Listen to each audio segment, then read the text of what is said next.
So good afternoon everyone and welcome. I welcome each one of you, people joining the session.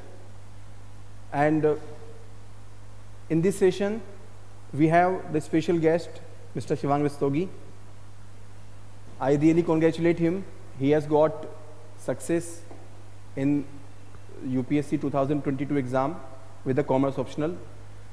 And his background is very simple, just like many toppers and many people joining this session.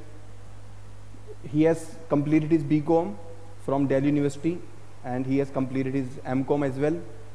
And he has his own share of struggles which he will share with you. And you can ask your questions, whatever questions you have about your preparation, about commerce optional, about his journey, or whatever questions you have, okay? He will deal with all your questions patiently. He will discuss everything.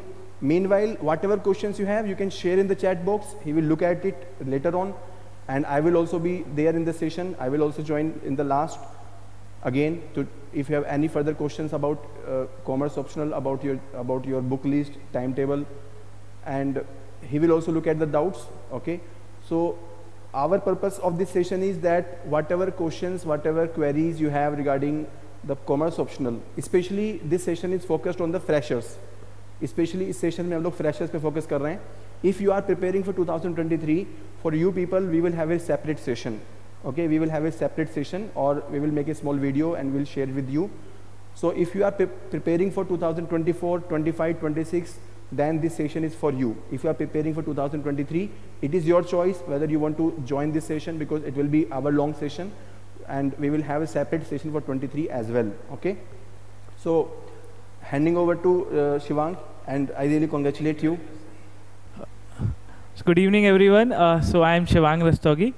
Today I will be discussing with you guys my journey of UPSC in a very short span of time.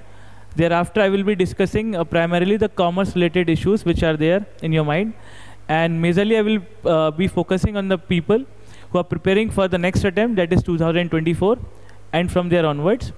So I will tell you how you have to prepare commerce optional. Apart from it, I will discuss the various myths which are associated with the commerce optional. Despite it being a good optional, and especially for the people who are from the commerce background. So I will be discussing the various myths which are associated and how you can excel your potential and unleash your potential in order to score good marks in the optional. So let's start. So a very brief about me. I have done my schooling from Sambhal district of Uttar Pradesh. From there I am born and brought up. Thereafter I moved to Sri Venkateshwar College, University of Delhi. I have done my bachelor's in commerce from therein. And after that, I have also done MCom from Open University. The reason being, I was pursuing UPSC. So I thought it is better for me not to have an academic gap. So I pursued that also. So technically, the base of my commerce is just the graduation that I have done. Uske baad, I will be bilingual from here onwards, so that the people, all the category of people can understand it better. So yeah, my score is 260 this time. It is around 126 and 134. The reason, I will tell you a story about it. Since my graduation, I was preparing for the UPSC. This is my 4th attempt. And in the first attempt, I was not able to clear even prelims. In the next subsequent attempts, I have written mains. In the second attempt and the third attempts, and in this final attempt, I have appeared in the interview and cleared it. So this is about me. मेरी journey बहुत complex रही है, क्योंकि थोड़ा कभी इवेंचुअलीज हो जाती हैं, अनसर्टेनिटीज़ हो जाती हैं आप में, तो कभी पढ़ाई भी सफ़र हो जाती है. सो यही है, हम लोग स्टार्ट करते हैं with regarding to the commerce optional that we are about to discuss here. So let's start. So yeah, the first question is how to prepare the commerce optional. And firstly, I would like to tell you one important thing. Why you should prepare from the commerce optional? That question must come in your mind when you are choosing your optional. Because what happens in the journey of UPSC, हम लोग बहुत सारे optional के बीच में confuse रहते हैं कि ये वाला ऑप्शनल लेना चाहिए या ये वाला लेना चाहिए, based on various myths, stories या फिर एक परसेप्शन के बेसिस पे। हम वी आर कॉमर्स स्टूडेंट्स, तो हमें जिस चीज़ों को एनालाइज करना चाहिए from the data perspective rather than the perception which is going in the market. हम लोग क्या सोचते हैं कि मार्केट में कभी किसी सब्जेक्ट से टॉपर आ गया, कभी किसी सब्जेक्ट से टॉपर आ गया, कोई सब्जेक्ट छोटा है, कोई इजी टू अंडरस्टैंड है, ये सारे हम चीज़ों में फंस जाते हैं। Rather than going from that perspective, you should understand what type of aptitude you have build throughout your career. So we guys are mature people, so हमने ये देखना चाहिए 20-25 साल तक हमने कौन सा एप्टीट्यूड बिल्ड करा है, हमारा एकेडमिक बैकग्राउंड क्या है, और उसके बेसिस पे हमें डिसीजन लेना चाहिए। This is my opinion. Reason why I am telling this, क्योंकि व्हाट हैपेंस, सारे ऑप्शनल्स में नंबर आते हैं, सारे ऑप्शनल से लोग सेलेक्ट होते हैं, और सारे ऑप्शनल में नंबर कम भी आते हैं और बहुत सारे ऑप्शनल से लोग सेलेक्ट नहीं भी होते हैं। So it is just a myth which is prevailing in the market. दूसरी बात what I want to tell you कि if you look at the official data which is publish by UPSC, तो UPSC ने data publish करा है कि optional के basis पे कि किस ऑप्शनल में कितना परसेंटेज लोग सेलेक्ट होते हैं। So if we look at the major optionals, जैसे हमारा कॉमर्स ऑप्शन हो गया, तो कॉमर्स ऑप्शनल में लगभग हर साल अगर आप देखें 4-5 सालों में, तो 11 to 12% पासिंग परसेंटेज है, and it is among the highest across different optionals. आप कॉमर्स से रिलेटेड अगर आप if you look at the optionals which are related to humanities, जैसे आपका सोशो हो गया, एंथ्रोपोलॉजी हो गया, आपका PSIR हो गया, या फिर आपका पब-एड हो गया, हिस्ट्री हो गया, तो इन सारे ऑप्शनल में 6 to 8% है passing percentage. What this percentage implies, अगर आपके 100 लोग मेंस में अपीयर होते हैं, तो कितने लोग फाइनली सेलेक्ट होते हैं? अगर आपके 100 लोग मेंस में अपीयर होते हैं आउट ऑफ 10,000 और 15,000 depending on the vacancies every year, उसके बेसिस पे फाइनल लोग कितने सेलेक्ट होते हैं। सो वो देखा जाए तो कॉमर्स ऑप्शनल का पासिंग परसेंटेज अच्छा है, बट हमें मार्केट में परसेप्शन क्यों नहीं बिल्ड हो पाता? The reason being commerce optional कम लोग लेते हैं, और वो कम क्यों लोग क्यों लेते हैं? Because it's a technical optional. Technical optional के साथ क्या चीज़ जुड़ी हुई है कि the person who have read commerce in his graduation या फिर उससे पहले, only these people can take that optional. If someone is from humanities background या आर्ट से है, या someone is from engineering background, so they can't take this optional. That is why it is हम लोग ऐसा परसीव करते हैं कि ये ऑप्शनल इतना अच्छा नहीं है, but the result in the data shows the quite opposite. And believe me, I have met lot of people from this optional, the people who got selected this year and in the last years also, they have performed very decently from this optional, क्योंकि इसमें I will tell you the qualities of this optional which will provoke you, which will encourage you to take that optional. Fine.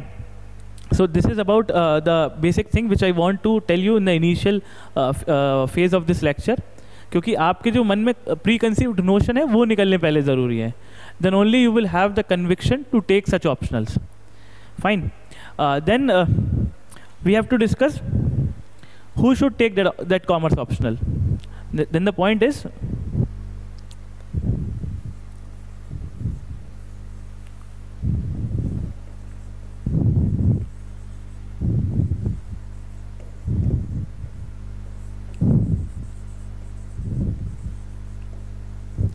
who should take commerce?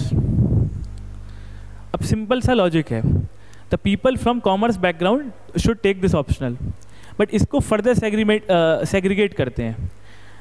It can be said that the people who are just graduated from this optional,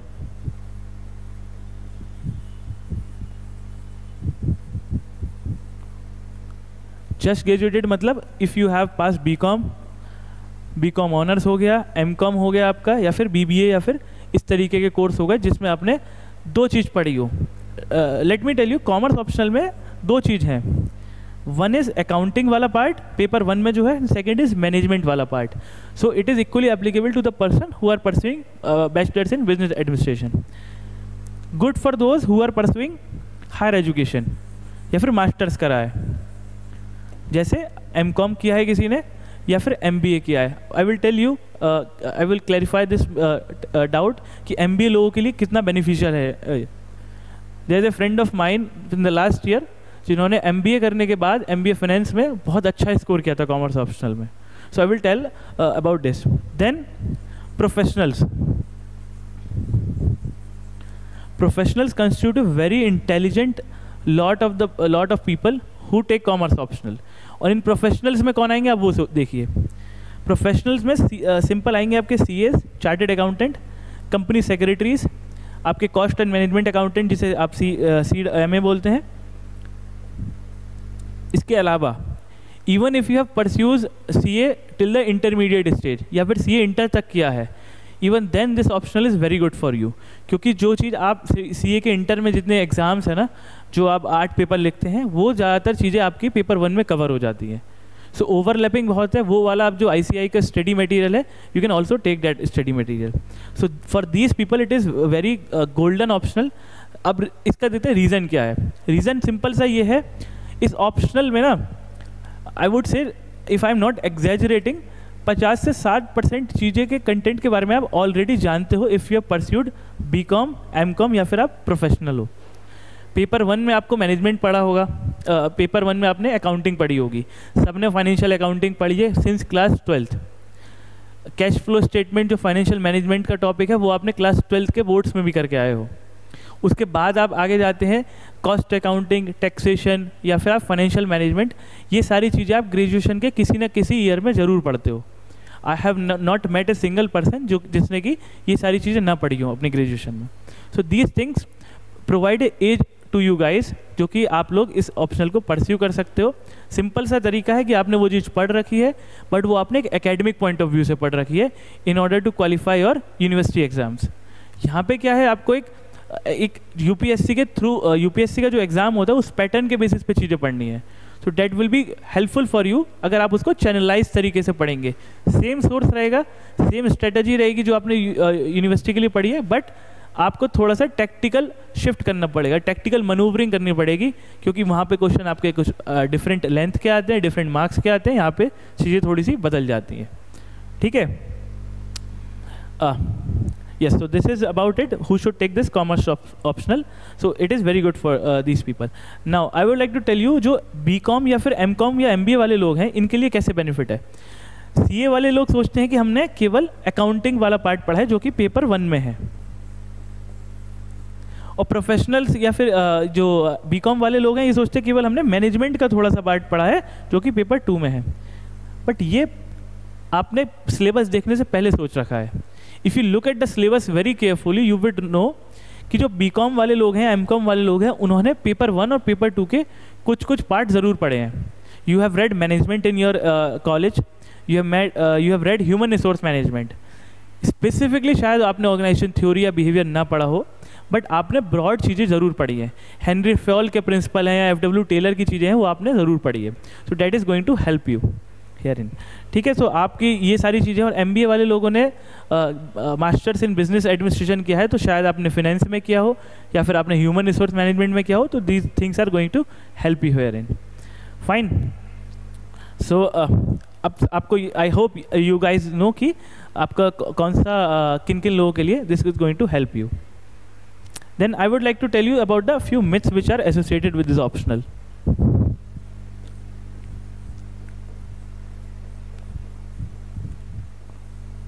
देखो simple से myths हैं जो कि market में prevalent हैं, जो कि as a aspirant आपको भी आ जा रहे होंगे, और 2-3-4 साल पहले मुझे भी ये सारे मिथ्स आए थे, क्योंकि ये सारी चीज़ें आपके दिमाग में आनी बहुत ज़्यादा लाजमी है. रीज़न बीइंग, अब देखिए मिथ्स क्या होते हैं. पहले, टू वास्ट ऑप्शनल, बहुत बड़ा है, लेंदी है, सोर्सेस की कमी है, या फिर गाइडेंस नहीं है. दूसरा मिथ क्या होता है, डिफिकल्टी स्कोर मार्क्स.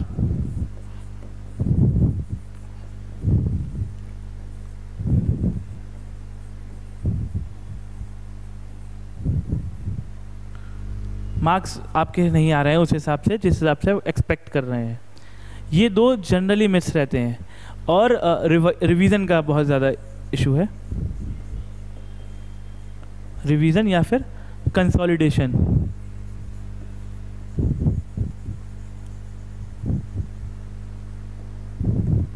ये सारे आपके ब्रॉडली मिथ हैं।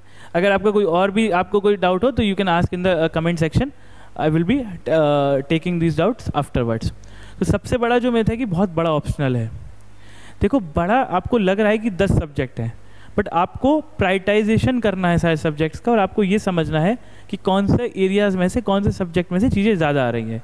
If you look at the paper 1 and if you I am talking about auditing या फिर फाइनेंशियल इंस्टीट्यूशंस, अब आपको लगेगा ऑडिटिंग तो इतना पड़ा है, सीए में भी आप लोग पढ़ते हैं या फिर आपने ग्रेजुएशन में ही पढ़ा है, बट बिलीव मी ऑडिट के केवल 2 टॉपिक्स दे रखे हैं उसमें। So what is relevant for you is just company audits and the audit of NGOs and this public trust and institutions. So वो 2 ही टॉपिक पढ़ने हैं आपको, तो आपको पूरी सारी चीज़ नहीं पढ़नी है। आपको लगेगा इनकम टैक्स कितना बड़ा है, बट इनकम टैक्स का जो मेजर प्रोपोर्शन है, जो कि आपका पीजीबीपी की इनकम जिसमें हम कैलकुलेट करते हैं, वो इसमें यूपीएससी ज़्यादातर नहीं पूछता है। सो वहाँ से वो चीज़ कम हो जाती है। फाइनेंशियल इंस्टीट्यूशंस में 4-5 टॉपिक्स हैं बस।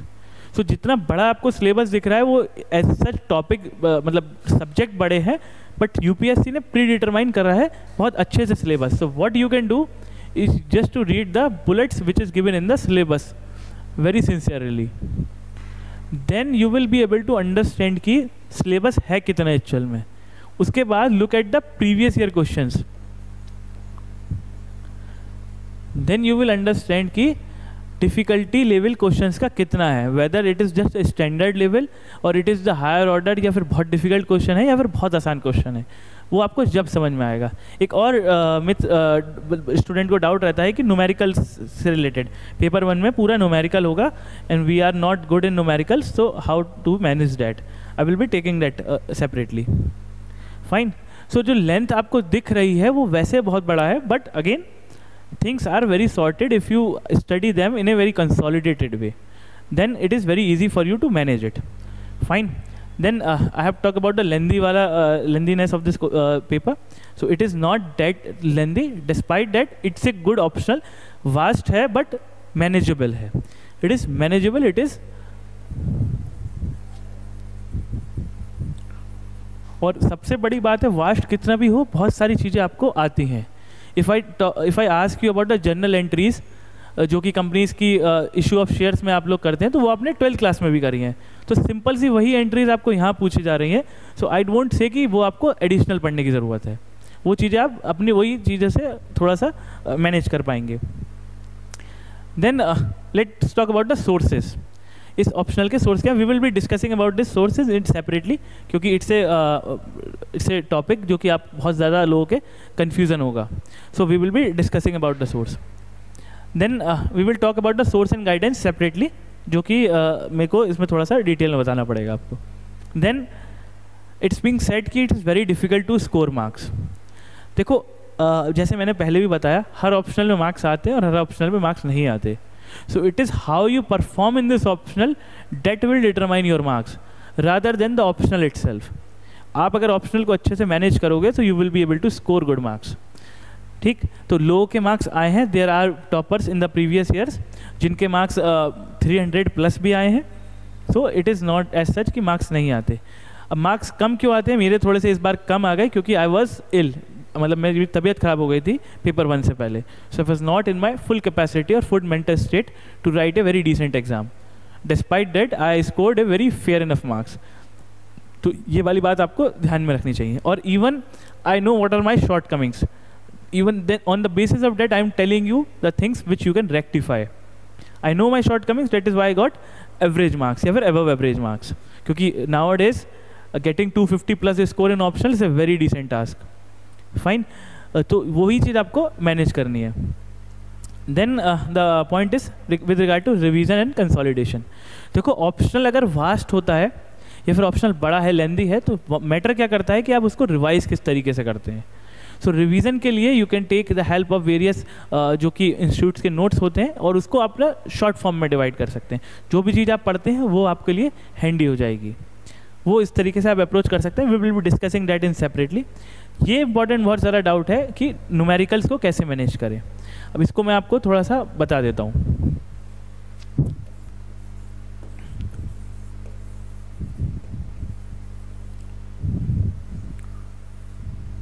देखो पेपर 1 का अगर आप टॉपिक्स देखोगे, सब्जेक्ट देखोगे, तो आपको लगेगा ये बहुत ज़्यादा न्यूमेरिकल्स हैं इसमें, but believe me if you look at the previous year question तो आपको समझ में आएगा पेपर 1 इज़ 50-50%, 50% न्यूमेरिकल है और 50% आपका थ्योरी पोर्शन है।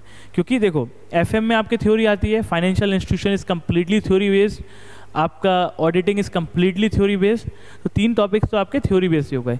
थोड़ा सा इनकम टैक्स, कॉस्ट और फाइनेंशियल इंस्टीट्यूशंस में आपको जो फाइनल अकाउंट्स है उसमें आपको न्यूमेरिकल्स भी है। न्यूमेरिकल्स सब में है बट इन 3-4 चीज़ों में ज़्यादा है। अगेन जो आपका क्वेश्चन नंबर 1 आता है और क्वेश्चन नंबर 5 आता है, if you have look at the questions, तो क्वेश्चन 1 एंड क्वेश्चन नंबर 5, इसमें जो 5 आपके वो दे रखे होते हैं short notes, 5 short notes, and these are compulsory questions. What does it means कि 50 + 50 100 नंबर को आपको 100 मार्क्स, 100 मार्क्स की तो थ्योरी है ही पेपर 1 में। Then you have to look at कि बाकी आपके अब बचे 150 marks, then it is up to your description how much theory you want to attempt, क्योंकि there will be choices among the question.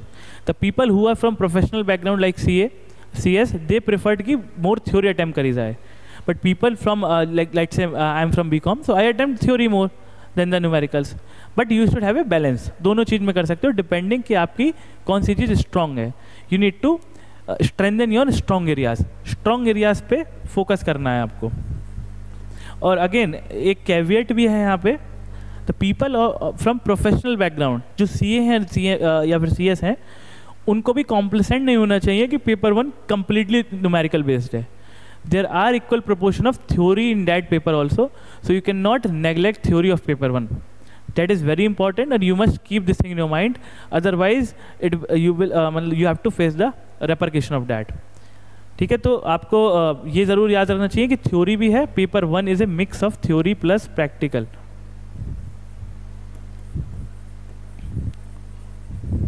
Theory plus practicals and numericals are there. It is I believe कि it's a combination of 50-50%. However, it is up to you how much theory you wants to attempt, क्योंकि 100 number की theory at the end of the day you have to attempt it, बाकी जितनी करनी है वो तुम्हारा मन है। But again you cannot neglect numerical altogether, वो भी नहीं होगा। तो उतना तो हम लोग पढ़े ही हैं पहले से, so we can easily manage it with just rigorous practice। थोड़ी सी practice करनी पड़ेगी and then you will be able to manage that।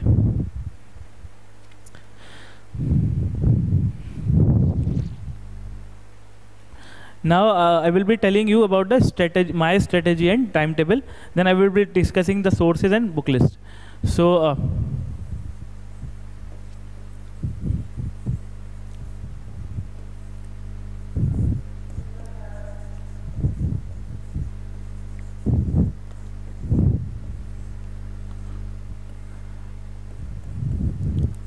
So I have given substantial amount of time in this optional, so I can tell you my strategy.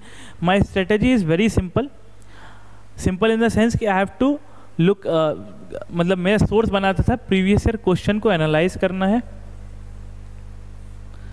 उसी की practice करनी है,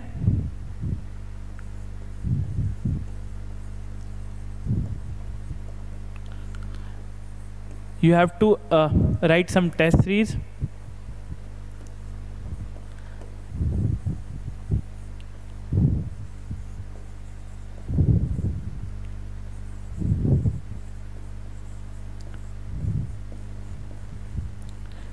and you have to read basic books and notes.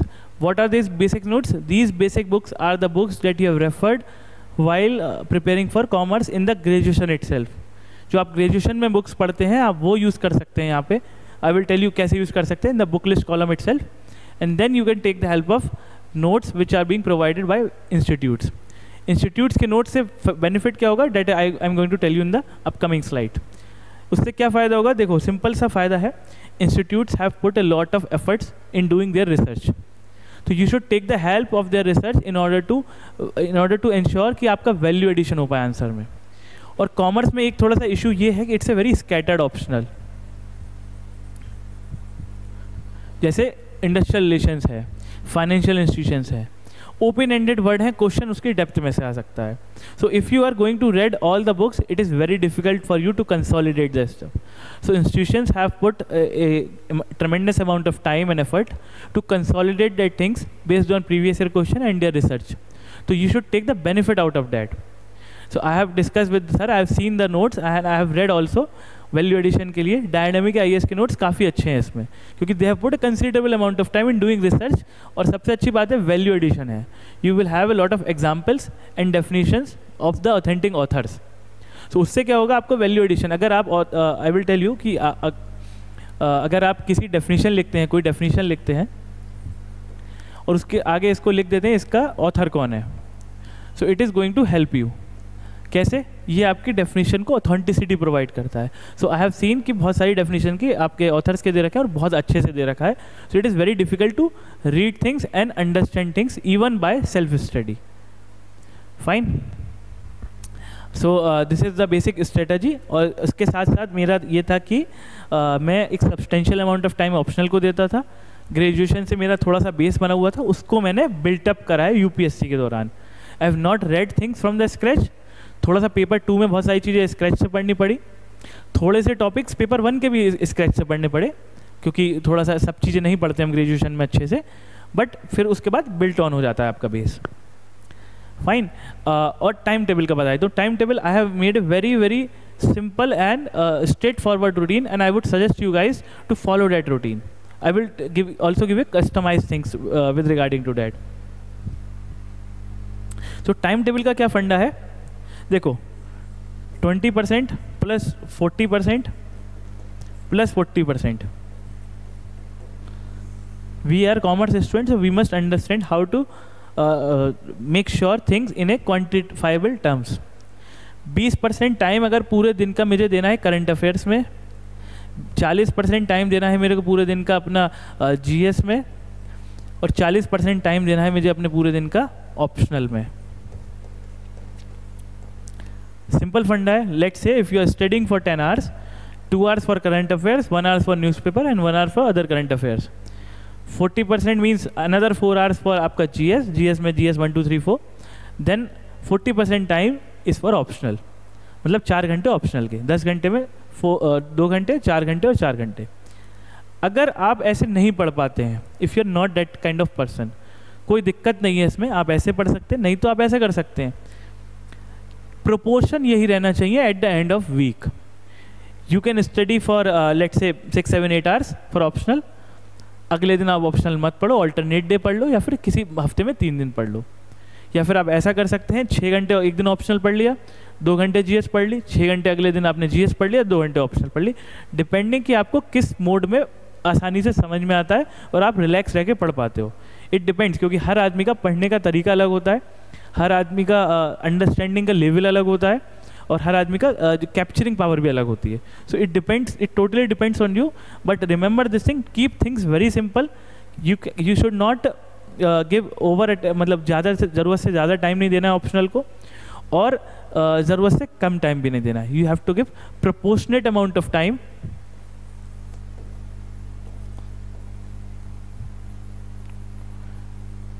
Just proportionate, proportionate मतलब जितना demand करता है subject उतना देना है। And I think for every optional this might seems valid, मतलब हर ऑप्शनल में लगभग ये चीज़ तो चलेगी। ऐसा नहीं होगा कि कुछ ऑप्शनल में बहुत ज़्यादा चीज़ें करनी है, कुछ ऑप्शनल में।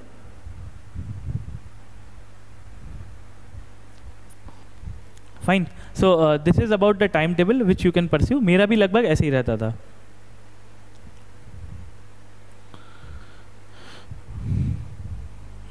Okay, then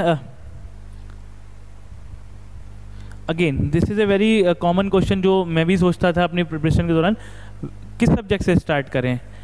10 सब्जेक्ट है कॉमर्स में, which subject to start with?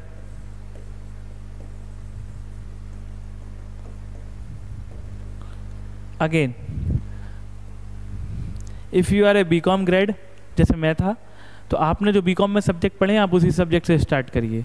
BCom में लेट से आपने थर्ड ईयर में या फिर सेकेंड ईयर में आपने कॉस्ट अकाउंटिंग पढ़ी है या फिर आपने फाइनेंशियल मैनेजमेंट पढ़ा है. Read financial management, start from financial management. कैसे? The books that you are referring in the university, कोई सी भी यूनिवर्सिटी अक्रॉस द कंट्री, सबकी बुक लगभग ठीक है, अच्छी ही हैं, जो स्टैंडर्ड बुक्स फॉलो होती है यूनिवर्सिटी में. रीड फ्रॉम दैट बुक, अब एक बार अंडरस्टैंड करिए, then look at the previous year questions. Take the help of value additions which are being provided by coaching institutes. See, it's not, you should not shy away from taking the help of different institutes. Reason, you are an aspirant. Your only goal is to get a benefit out of the things which are there. So आप उससे help low. And Diadem IAS ने काफ़ी research करके questions बनाए हैं, तो you can take help.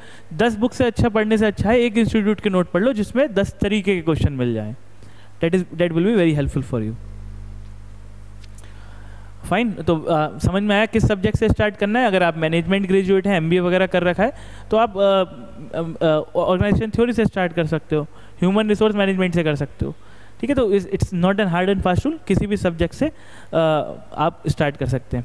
And then one important thing कि ये जो हर किसी के मन में डाउट रहता है और रहना भी चाहिए,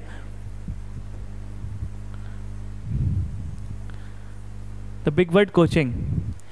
कोचिंग करनी चाहिए, किससे करनी चाहिए, कैसे करनी चाहिए, क्यों करनी चाहिए, क्यों नहीं करनी चाहिए. Let me clarify this thing for one and all, मतलब सबके लिए एक बार में. देखो, अगर आप सेल्फ स्टडी से पढ़ पा रहे हैं, if you have the source, then it is very good. If you need guidance from someone, then you can any time take coaching. Reason being, there are professional persons, professional teachers, professional coach, professional mentors who are there to guide you. है ना, उनका काम ही है आपको समझाना, आपका selection कराना. So why are you shying away from taking that.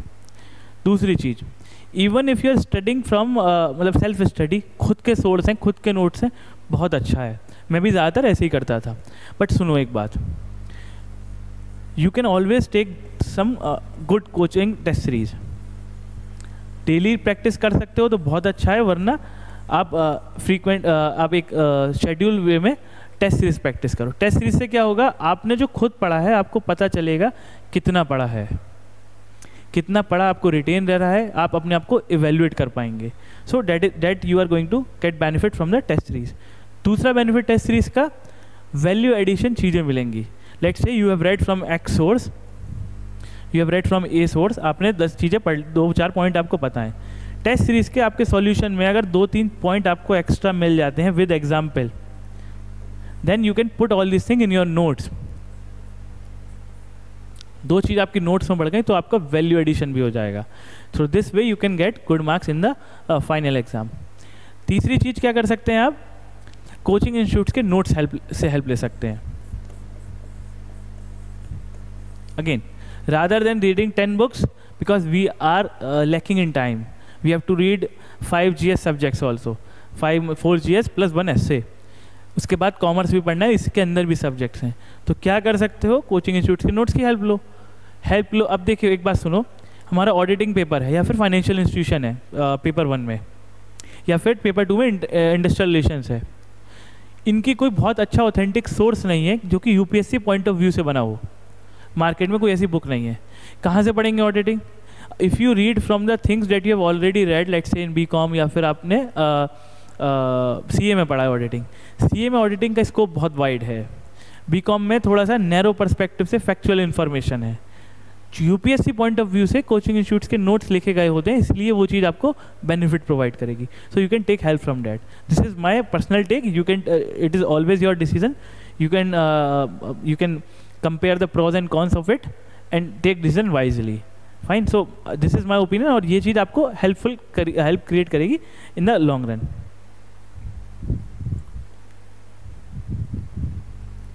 Then the things that I have already discussed कि self study वाला आपका शेड्यूल कैसे रहना चाहिए, सेल्फ स्टडी से कॉमर्स कैसे पढ़ी जा सकती है. देखो, सेल्फ स्टडी से 2-3 तरीके होते हैं. आप अपना जो आपका बेसिक बुक है आपने ग्रेजुएशन में फॉलो करी है, आप वो फॉलो कर सकते हैं. जैसे एफएम की आरपी रुस्तगी होती है, टीएन छाबड़ा होती है, या फिर सीबी गुप्ता होती हैं आपकी ऑर्गेनाइजेशन थ्योरी और ह्यूमन रिसोर्स मैनेजमेंट की. और आपकी जो JR मोंगा आपकी फाइनेंशियल अकाउंटिंग की होती है, तो ये सारी बुक्स आप फॉलो कर सकते हो। टैक्स की ग्रीस आहूजा बुक होती है तो वो फॉलो कर सकते हो। Even if you are not read these things, जो भी आपने ग्रेजुएशन में बुक फॉलो करी है वो आप पढ़ सकते हो। For CA people it's you have a very good source. ICI के मॉड्यूल होते हैं आपके इंटर में, you can refer to those modules, fine. So आप उससे पढ़ सकते हैं। दूसरा तरीका क्या है, आप स्टैंडर्ड बुक से पढ़ सकते हैं। फर्स्ट हो गया आपका ग्रेजुएशन बुक्स, दूसरा तरीका हो गया आपका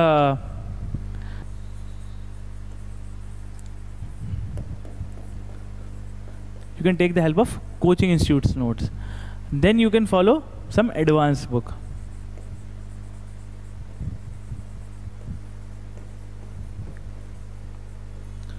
देखो एडवांस बुक वो होती हैं जो कि आपने ग्रेजुएशन में फॉलो तो करी हैं, बट थोड़ा सा पेपर उसकी डिमांड उससे अलग है। जैसे SP रॉबिन्स है एक बुक ऑर्गेनाइजेशन बिहेवियर की, या फिर फाइनेंशियल मैनेजमेंट में RP रुस्तगी के अलावा भी बुक्स आती हैं।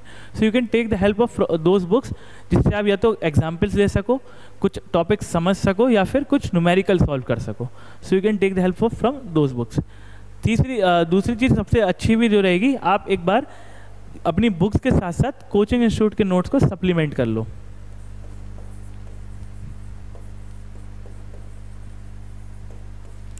सप्लीमेंट से क्या फ़ायदा होगा, जो कि चीज़ आपने नहीं पढ़ी है या कि जो कि चीज़ आपकी ग्रेजुएशन की बुक्स में मिसिंग है, सो वो आप यहाँ से आपकी सप्लीमेंट हो जाएगी और आपको पता चल जाएगा कितना रिलेवेंट पढ़ना है। क्योंकि these notes are not made from for university exams, they are primarily made for the perspective कि आप UPSC का एग्ज़ाम क्लियर हो। ठीक है, तो ये चीज़ आप कर सकते हो। ग्रेजुएशन की बुक में थोड़ी सी समस्या ये रहती है कि देखो जैसे FM की बुक है RP रुस्तगी, उसमें क्या है 2-4 चैप्टर आपके एक्स्ट्रा होंगे, कुछ चैप्टर्स आपके नहीं होंगे, तो आप में ना वो बहुत सारा आपको फिर मटेरियल आपका थोड़ा ज़्यादा इकट्ठा एक बार में हो जाएगा। जैसे time value of money, though it's very relevant chapter but it is not been there in the UPSC exam. या फिर कैश फ्लो स्टेटमेंट है, फाइनेंशियल रेशियोज़ हैं, वो सारे चैप्टर यहाँ पे नहीं है, मतलब इस वाली बुक में नहीं है। वो सारे चैप्टर फिर आपको किसी और बुक से पढ़ने पड़ेंगे। So again things becomes very complicated और कंसोलिडेशन में थोड़ा सा दिक्कत आ जाता है कभी कभी। तो that is why I am referring कि एक बार इनको रेफ़र कर लेना। रेफ़र करने में कोई टाइम नहीं लगता, इट्स जस्ट ए वेरी मतलब फ्लो में चीज़ें हो जाती हैं।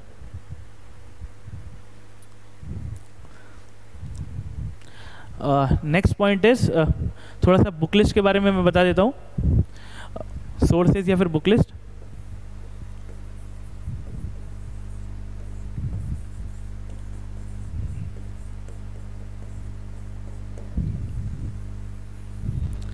देखो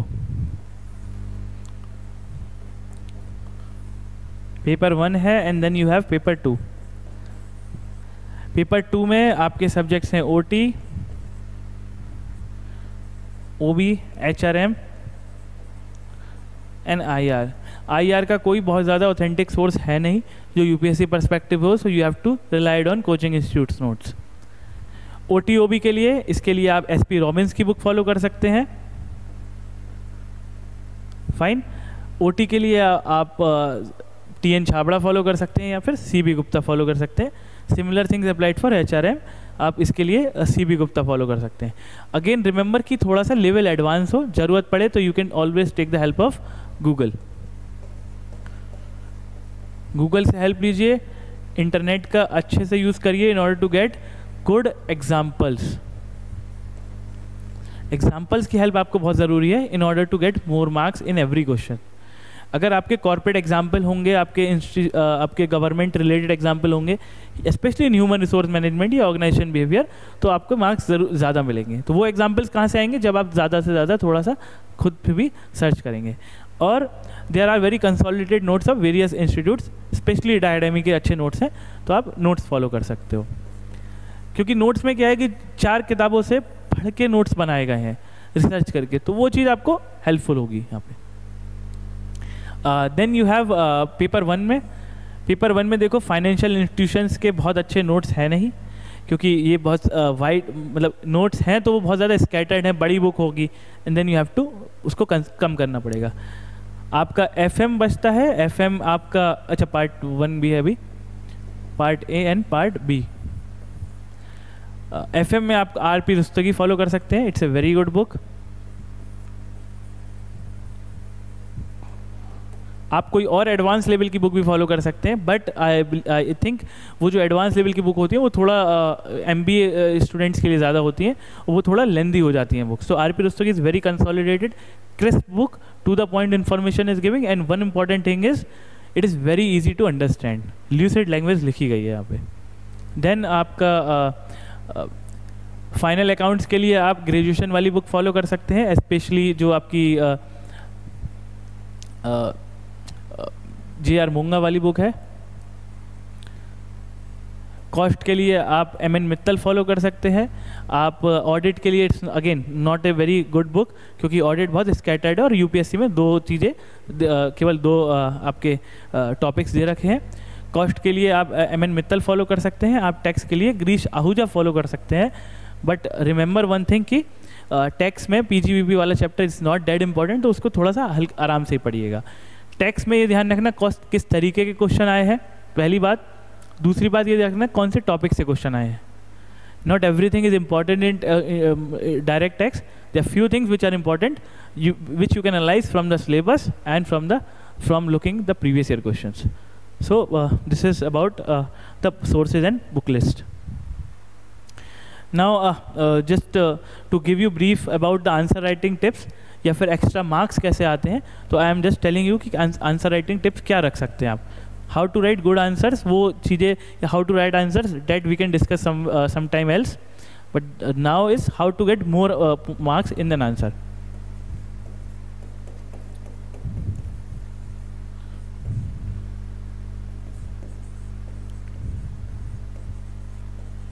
how to get more marks in a particular answer. देखो, मोर मार्क्स हो या फिर आंसर राइटिंग हो, सिंपल सा फंडा है इसमें, वैल्यू एडिशन।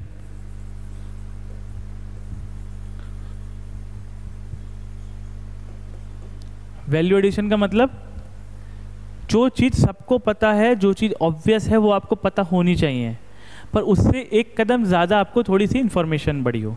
कैसे होती है वैल्यू एडिशन? या तो आप किसी ऑथेंटिक सोर्स का रेफरेंस दीजिए कि किस ऑथर ने कौन सी डेफिनेशन लिखी है। डेफिनेशन लिखिए by knowing the source. You can use good quotes.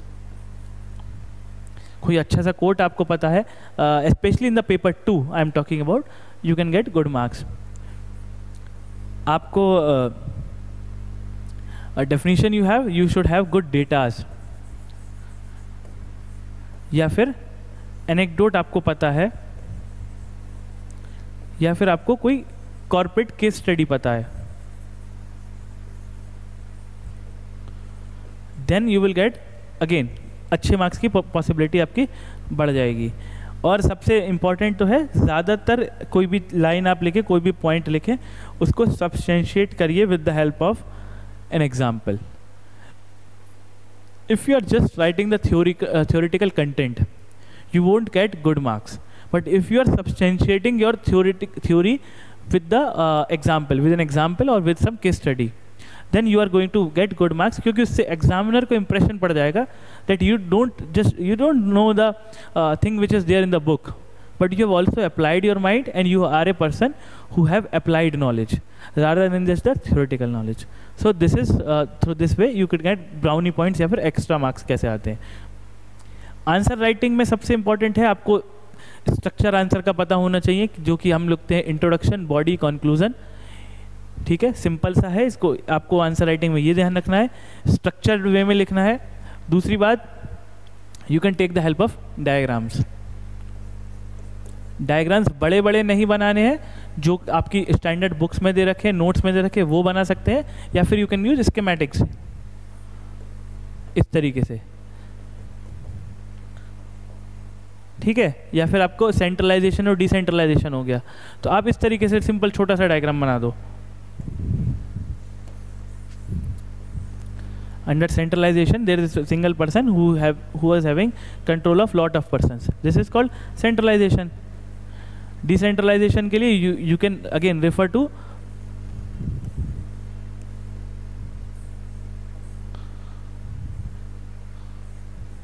Again through this way you can create multiple chain, जिससे पता चल जाए कि ये डिसेंट्रलाइजेशन फॉर्मेट है. तो इसे छोटे छोटे तरीके से पिक्टोरियल रिप्रेजेंटेशन के your answer looks different, it looks Kainchi and you will gate more marks. So this is how I try to inculcate things. Again, answer writing practice is very important in commerce optional, क्योंकि थोड़ा सा कभी कभी paper 1 और paper 2 तो obvious है, but paper 1 थोड़ा सा लेंदी आ जाता है. So you have to make sure कि आप पेपर कंप्लीट कर पाएँ. And again you have to practice numericals. मैं क्या करता था न्यूमेरिकल्स के लिए, जैसे वैसे तो मैं पढ़ाई पहले से ही कर लेता था, मतलब जो प्री से पहले है, बट जब मेंस का और प्री का बीच का टाइम होता था, so what I used to do, I put just 1 hour और 1.5 आवर्स डेली. रोज का सुबह का 1-1.5 घंटा निकालना है, जिसमें मुझे केवल न्यूमेरिकल ही प्रैक्टिस करनी है बस. सो आपको लगेगा रोज का 1.5 घंटा it's very much, but I will tell you how it's not that much, क्योंकि numerical constitute 50% of the paper 1. तो 50% पेपर 1 का मेरा हमेशा तैयार हो रहा है, 150 मार्क का या 100 मार्क का रोज के रोज, उसको मैं प्रैक्टिस कर रहा हूँ. So that is not a, it's a very good cost या फिर टाइम बेनिफिट एनालिसिस इसका काफ़ी अच्छा है कि आप कितना टाइम पुट कर रहे हैं और कितना आपको रिजल्ट मिल रहा है. That is very good in that case. So ये चीज़ आप ध्यान रखिएगा. Fine. So these are the things which I want to talk with you, जो मुझे डिस्कस करना था. Now the session is open. If you have any query you can answer. I will also take the help of Rahul sir, so if you want to contribute to the queries, so we are going to address your queries. Fine. So if you have queries, you can just post it in the comment and I will be taking them. So Oshin, I have discussed the standard book with you, how to write answers for paper 2. I will just telling you. Sir, according to you, which portion of syllabus is scoring which has more weightage? Okay. Which portion is scoring? See, again it depends on what type of aptitude you have built in your career. अगर आप CA हो या फिर आप professional हो, तो आपके लिए पेपर 1 इज स्कोरिंग. आप बहुत अच्छे से न्यूमेरिकल सॉल्व कर लेते हो विद यू हैव प्रैक्टिस, या फिर आपकी स्पीड अच्छी है, then it is good for you. But if you are a person from management background या फिर BCom हो, then paper 1 is scoring even then, but paper 2 is also very scoring. आपकी अगर फ्लेयर है वो राइटिंग का, if you know the management concept, then it is very scoring. And again वही है जो आंसर राइटिंग में है, आपको डायग्राम्स का यूज़ करना है, आपको जो एग्जाम्पल्स वगैरह हैं that we have discuss in the prior slide, वो सारी चीज़ आप यूज़ करोगे तो अच्छा रहेगा. Let me tell you about how to make notes. देखो, आप जहाँ से भी कोई भी चीज़ पहली बार पढ़ो, so just read it in order to understand it. दूसरी बार पढ़ो, उसको हाईलाइट कर लो थोड़ा सा. When you are reading it for a third time or fourth time, then you should try to make notes of it. क्योंकि इतनी ज़्यादा बार आप चीज़ नहीं पढ़ोगे. तो नोट्स कैसे बनाने हैं? सिंपल. मैं क्या करता था, मेरी एक हमेशा स्ट्रेटेजी रही है, it is valid for across GS and optional. जितना भी आप चीज़ पढ़ रहे हो, वो ये याद रख के पढ़ो कि मुझे एग्ज़ाम से पहले, एक हफ्ते पहले या फिर एक रात पहले सारी चीज़ रिवाइज हो जानी चाहिए. सो इतने छोटे और क्रिस्प नोट बनाओ कि जो चीज़ आपकी रिवाइज हो पाए. तो क्या कर लेता था मैं, जैसे लेट से एक मैंने HRM ले लेते हैं, कोई HRM में कोई भी टॉपिक है, जैसे आपका ट्रेनिंग एंड डेवलपमेंट वाला topic. Again I have put definitions. Training and development की डेफिनेशन लिखी यहाँ पे, उसके अंदर जो भी चीज़ है, कैसे ट्रेनिंग होती है, क्या क्या अप्रोचेस होती हैं, मेथड्स होते हैं, वो सारे लिख लिए, एक लाइन में लिख लिए, या फिर छोटे छोटे पॉइंट्स बना दिए. क्रिस्प पॉइंट हेडिंग के आप बना लो, जिससे आपको चीज़ें रिकॉल करने में आसानी हो. So I have to make notes of training and development is just 1 or 2 page, मतलब वो बोथ साइड. उससे अब मैं क्या करता, रिवाइज मेरा बहुत आसानी से हो जाता था, बहुत जल्दी, जिससे एग्जाम में आपको एकदम पॉइंट्स आ जाएंगे and you will be able to write it at a very fast speed. इस तरीके से आपको नोट्स बनाने हैं. और अगेन कोई आपका एग्जाम्पल आपको याद है, तो you can not create example in the examination hall, you have to know it beforehand. तो आप इसको लिखो पहले से. आप एग्जाम्पल कैसे लिख सकते हो, यहाँ पे नीचे कहीं एग्जाम्पल लिख लिया, इसको हाईलाइट कर दिया डिफरेंट कलर से, या स्टार मार्क बना दिया. इससे क्या होगा, एग्ज़ाम से पहले आपको ये रिवाइज करके जाना है, तो वो आपको ठीक रहेगा. And you are saying which coaching institutes notes are good. देखो, कोचिंग इंस्टीट्यूट्स के नोट्स सबके ठीक हैं, बट आई प्रेफर्ड कि डायडेमी के अच्छे नोट्स है. The reason being well research हैं और वैल्यू एडिशन बहुत अच्छा है. सो बेसिक चीज़ तो डिफरेंट मार्केट में बहुत सारे अवेलेबल हैं, बट अगेन जो आपको वैल्यू एडिशन या एग्जाम्पल डिफरेंट सॉर्ट्स के मिलेंगे, that is really helpful. You can look at examples in HRM की बुक में, या फिर और भी जो बुक्स हैं, OB है, OT है. इसमें एक तो एग्जाम्पल बहुत अच्छे हैं और दूसरी बात इसमें फ्लो चार्ट अच्छे हैं. फ्लो चार्ट मिलेंगे तो 1-2 नंबर यहाँ से फालतू मिलेगा. तीसरी चीज़ डेफिनेशन के साथ राइटर का नाम लिखा हुआ है, तो तीनों चीज़ आपको एक बार में मिलेंगी. उसको अंडरलाइन करोगे then it is very helpful for you. How to approach 10 marks and 15 mark in different way.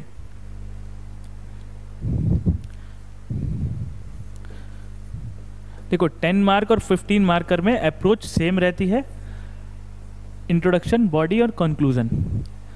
Simple सा फ़र्क ये है कि इसमें आपको 150 वर्ड में लिखना है, मतलब 2 पेज लिखने हैं. इसमें आपको 250 वर्ड्स में लिखना है, 3 पेज लिखने हैं. क्या करना है कि जो आपका 10 मार्कर होगा, ज़्यादातर उन क्वेश्चन में आपकी 2 डायमेंशन कवर होंगी, है ना. तो आप उसमें उस तरीके से करना है. 15 मार्कर में आपकी 2-3 डायमेंशन कवर होंगी, तो उसको उस फॉर्म में करना है. अब देखो, आप शुरू में इंट्रोडक्शन लिखो 15-20% of the answer. Then you have to body को सेग्रीगेट करो. एक कोई प्राइमरी जो क्वेश्चन की डिमांड है वो, then secondary demand, then you have to conclude. This is the format of paper, this is the format for 10 marker. 15 marker में ये थोड़ी सी चीज़ इलेबोरेटेड हो जाती है. 15 मार्कर में ज़्यादातर बॉडी के 3 पार्ट होते हैं. वर्ड लिमिट का फ़र्क पड़ जाता है, आपका कंटेंट की डाइवर्सिटी ज़्यादा हो जाती है आपके 15 मार्कर्स में, तो ये वेरी कर जाता है. If you are asking specifically जो शॉर्ट नोट्स कैसे होते हैं, जो 10 मार्कर आपके आते हैं, जो शॉर्ट नोट की फॉर्म में होते हैं, जो फर्स्ट क्वेश्चन और 5th क्वेश्चन होते हैं, उसमें क्या है, एक आपको कीवर्ड दे दिया. फाइन, लेट से आपको दे दिया span of management in paper 2 वाले में. Sorry, so span of management आपको दे दिया, तो you have to discuss the 360 degree analysis of that keyword.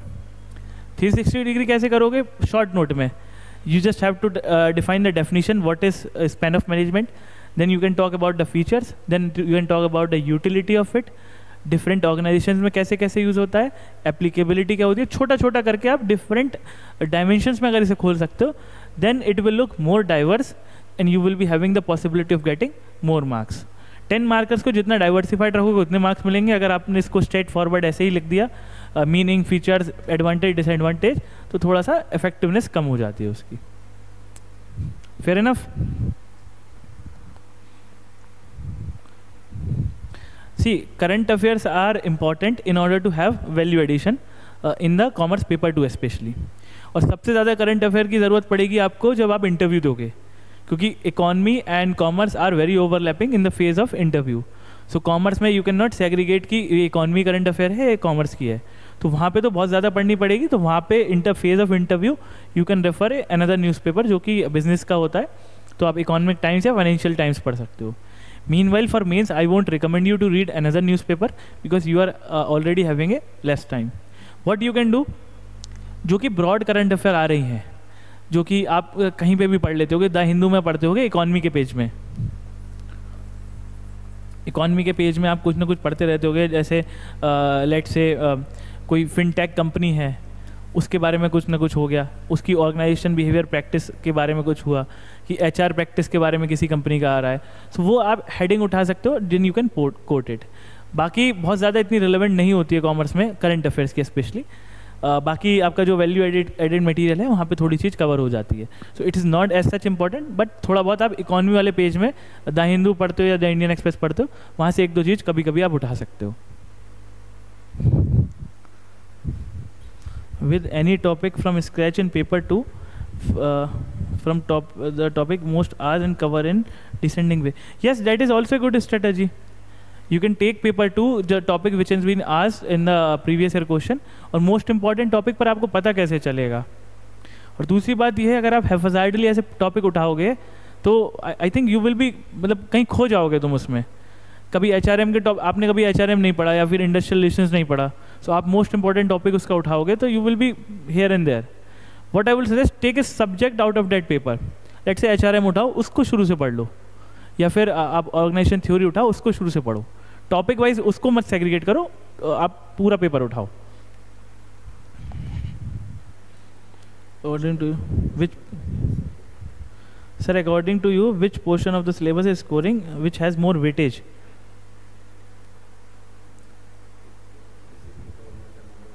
Okay, so yeah, especially in paper 1, देखो पेपर 1 में if you have looked the PYQs तो FM हो गया, इसका काफ़ी वेटेज रहता है क्योंकि पेपर 1 में पार्ट ए और पार्ट बी हैं, तो FM जो है आपका पार्ट बी में मेजॉरिटी चीज़ डोमिनेट करता है पेपर 1 में, और जो आपका फाइनेंशियल अकाउंट हो गया, टैक्स हो गया, कॉस्ट हो गया, इनका लगभग इक्वल वेटेज है। दूसरी चीज़ तो it is very scoring and I would say कि इसको बहुत अच्छे से कवर कर लो FM को, it should make the base of your preparation of paper 1। Then paper 2 में पार्ट ए है और एक पार्ट बी है। पार्ट ए में OT OB लगभग बराबर वेटेज कैरी करते हैं depending on the type of question you want to take in OT या फिर OB। पेपर 2 में पार्ट बी में आपका HRM की हमेशा ज़्यादा वेटेज होती है। So I would say HRM and FM are the most important thing in the paper 1 that and in the paper 2 HRM is very important. IR की भी वेटेज होती है but not in comparison to the HRM। So HRM has more weightage.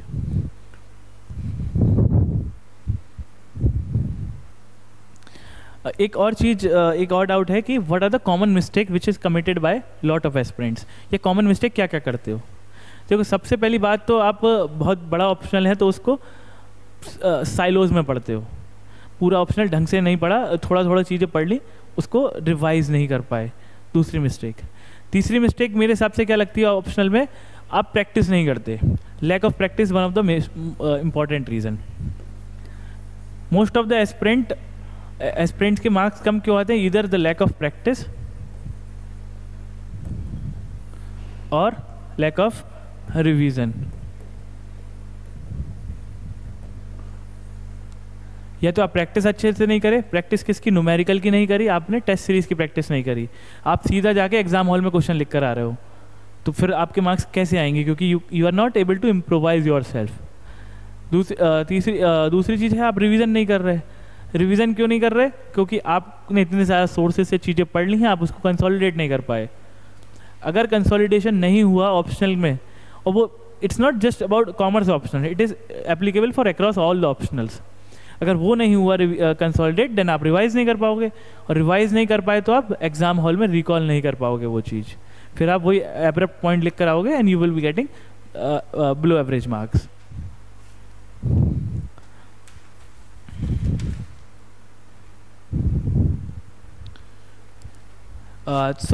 This is all about the 2024 session. I hope I am able to communicate with you and discuss all the issues with regarding to the commerce optional.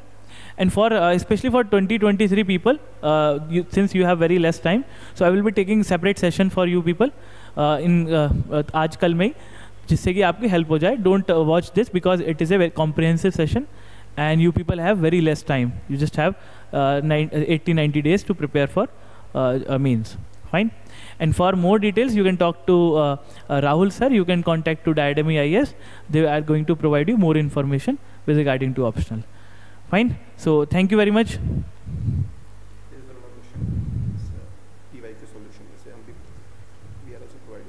Okay. Yeah. One more thing. I have also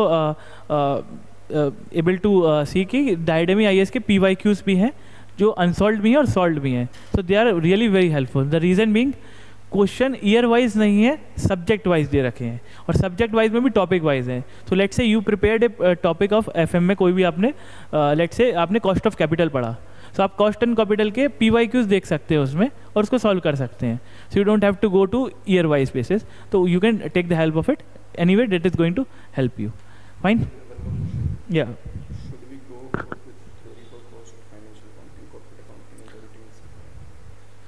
should we go with theory for cost, final accounts, corporate accounts and auditing except financial management? See, you can go for theory for all the subject. देखो, you can not trade off theory और numericals. करनी तो दोनों चीज़ें हैं, but special prioritise कुछ और कर सकते हैं इन द एग्ज़ाम. FM की भी थ्योरी पढ़नी है और उसकी भी थ्योरी पढ़नी है और उनकी वो भी पढ़नी है. रीज़न, जो आपके 10 मार्कर्स आते हैं क्वेश्चन 1 और 5, उसमें तो सबके आएंगे, कॉस्ट का भी आएगा, टैक्स का भी आएगा, फाइनल अकाउंट्स का भी आएगा. तब कैसे मैनेज करोगे? तो ऐसा नहीं होना चाहिए कि आप कुछ पोर्शन छोड़ के आ जाओ एग्जाम में. इसलिए कवरेज सारी करनी है, प्रायोरिटाइज का खेल आपका थोड़ा सा बदल जाता है।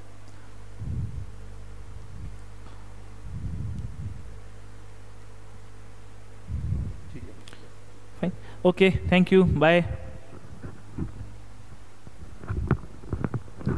Thank you, Shivang, for patiently answering all the queries. And I know the queries which people have are, very, very diverse. And the answer that you have given is, whatever answer you considered best, you have given the answer. And definitely, every student has a different background. So whatever strategy has been discussed, you can follow this strategy. And also there are some background issues, like some people are very good in numerical, so then you can focus bit more on numerical. If you are good at theory, then you can focus bit more on theory, right?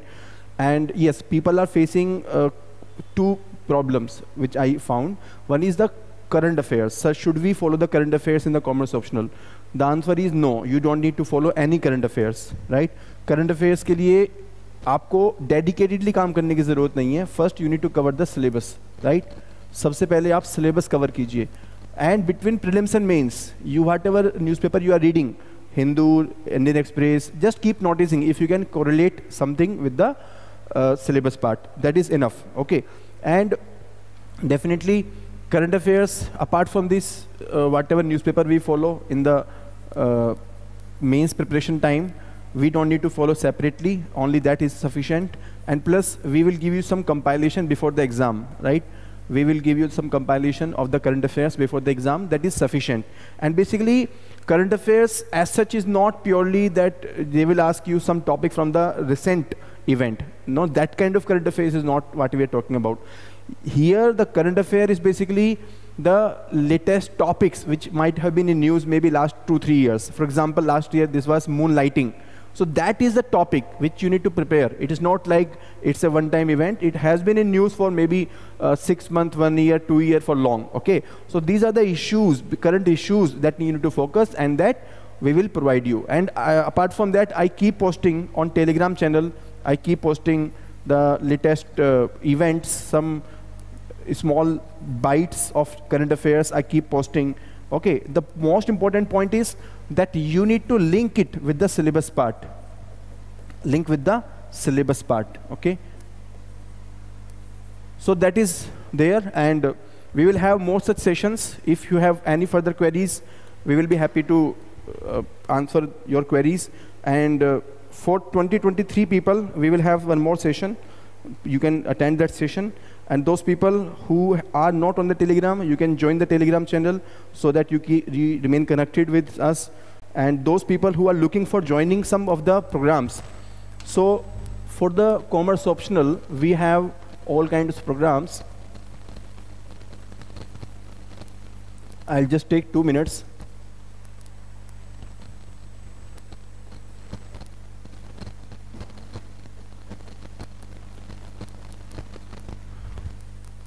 One thing is, if you are going for the classroom, then we have the classroom program. It is a combination of everything. But if you want to go for self-study, then we have the study material, which is enriched, updated, and we can say one-stop solution. Then we have a year-long mentorship and daily answer writing.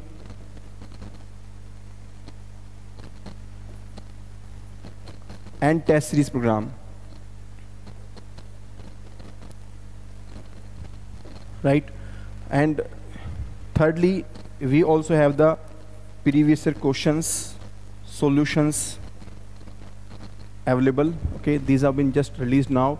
And in the classroom, you get everything which is available here, right? And plus, you get the classroom discussion, definitely, which can help you in discipline and in maintaining the balance in all the subject, right? We will provide you some more value additions in the class also. And also, if wherever you have some weakness, you make your weak areas strong. Okay, you make optional strong in the classroom. Okay, so that's up to you. Whichever model you want to follow, whichever model you are comfortable with, follow that model. That is very well, no problem, right? You can connect with us on this phone number regarding further inquiry. The classroom program we are starting next week, and self-study programs, they are available on demand, right? And further, you have any queries, please call on this number. You can contact us. And for 2023, we will have one more session. Thank you very much, and God bless you.